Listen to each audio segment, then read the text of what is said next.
Saya bersaksi. Siapa Tuhan yang berhak disembah kecuali Allah. Dan kesembuhan dalam Islam ada di tangan Allah.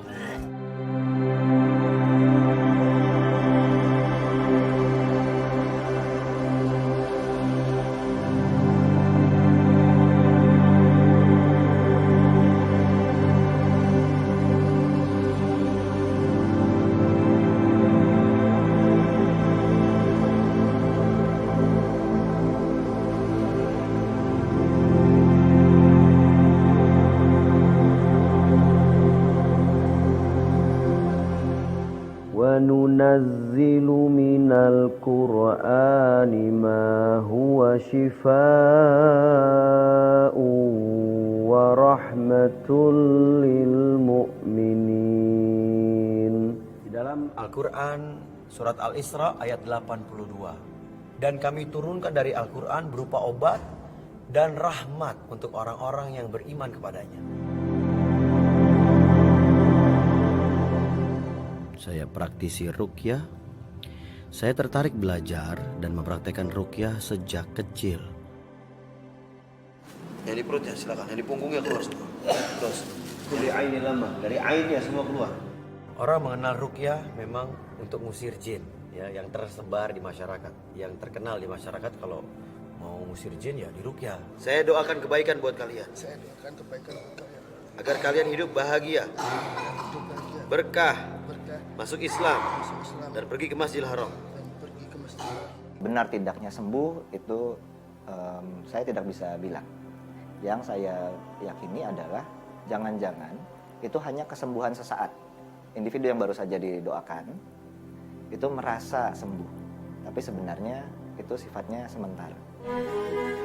Saya Ivan Sujana, saya seorang psikolog klinis dewasa. Sehari-hari saya mengajar di Fakultas Psikologi Universitas Indonesia. Kenapa terjadi kesembuhan saat itu boleh jadi karena dia mendapat sugesti yang sangat kuat. Jadinya dia meyakini bahwa dia sudah dibantu, dia sudah misalnya dibersihkan dari dosa, kemudian dia jadi sembuh.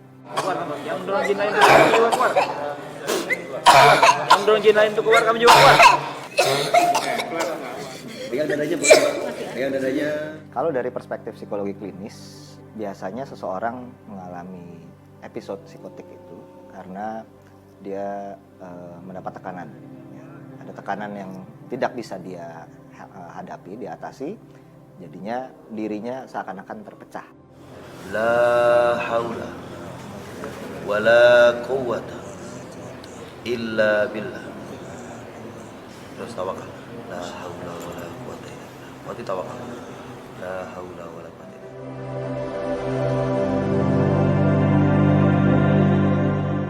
Dalam pengobatan Islam atau disebut Tibun Nabawi, ruqyah bukan satu-satunya obat, bukan satu-satunya terapi. Namun ruqyah nggak boleh ditinggalkan. Penyakit itu akan sembuh kalau antara penyakit ketemu obat yang sesuai. Jadi ruqyah adalah sisi doanya. Ya Allah, berilah hidayah Berilah hidayah untuk jin untuk jin yang mengganggu saya ini, ya. yang mengganggu saya ini, ya Yuk, Allah. usap sampai tubuhnya. Ya. Jinnya baca syahadat ya. Asyhadu Asyhadu alla Allah ilaha illallah wa asyhadu wa asyhadu anna anna Muhammadan Muhammad Rasulullah. Rasulullah. Saya bersaksi Saya bersaksi tidak ada Tuhan tiada Tuhan yang berhak disembah yang berhak disembah kecuali Allah, kecuali Allah. dan saya bersaksi Dan saya bersaksi bahwa Nabi Muhammad bahwa Nabi Muhammad adalah utusan Allah. adalah utusan Allah. Ya, jangan ganggu dia lagi ya. Kamu keluar bersama kawan-kawan kalian semua. Bismillah, lewat mulut, naik ke mulut semua, keluar lewat belakang. Iya, silakan. Saya sadar, saya diberitahukan sama Ustadz harus kontrol dengan banyak istighfar.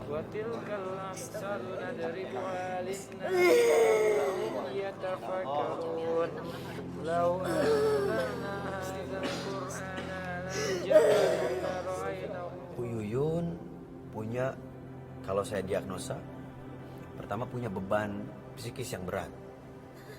Itu yang pertama. Dari kecil hidupnya memang berat. Sering dibully.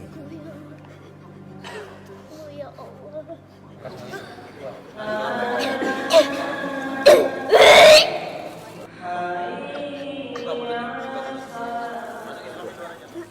Semua jinnya yang baru. Saya tidak menyatakan bahwa psikologi klinis itu yang benar. Saya juga tidak menyatakan bahwa para penyembuh itu salah. Atau para pemuka agama yang biasa dihubungi ketika ada kasus kerasukan itu jadinya tidak benar. Buat saya percuma kalau kita memandang permasalahan ini terkotak-kotak seperti itu. Yang dibutuhkan adalah penanganan multidisiplin. Dan kesembuhan dalam Islam ada di tangan Allah. Wa idza maritu fahuwa yashfi. Dan dalam Islam boleh berobat dengan pengobatan medis, boleh urut dengan akupuntur, selama tidak haram itu boleh. Namun jangan pernah melupakan doanya, karena kita sebagai makhluk tetap bersandar kepada Yang Maha Menciptakan kita.